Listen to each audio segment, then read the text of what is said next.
வணக்கம்ப்பா.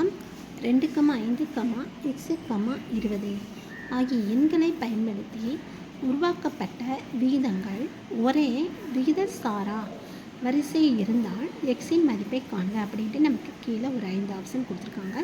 இது 2025 group 4 question. இப்படி விகிதசாரம் எப்படி இருந்துச்சுன்னா இந்த நம்பர் என்னன்னு அர்த்தம்ப்பா. 2,5, x கொடுத்தது எடுத்துக்கலாம். இப்போ இந்த முதலையும் கடைசி நம்பர்ஸையும் பெருக்குங்க. பெருக்குனா நமக்கு என்ன வருது? 2 20 பெருக்குனா 40. இப்போ இங்கே நடுவில் இருக்கிற நம்பர்ஸை நம்ம பெருக்கும்போது நமக்கு அதே எண்கள் தான் வரணும். சரியா? முதல் உறுப்பும் கடைசி உறுப்பும் பெருக்கப்படும் போது கிடைக்கும் மதிப்பானது நடுவில் உள்ள எண்களின் பெருக்கல் பலனுக்கு சமம் அப்படிங்கிறது ஒரு இருக்குது கண்டிஷன். அப்போ நீங்கள் என்ன பாருங்கள், 5 என்ன வரும்? 8 8 40. அப்போ நீங்கள் இருக்கிற ஆப்ஷன் எதுன்னு பார்த்தாங்கன்னா பி ஆன்சர் தான் கரெக்டு. நமக்கு 5 கூட 8 பெருக்குனா தான் நமக்கு 40 கிடைக்கும். Okay, thank you.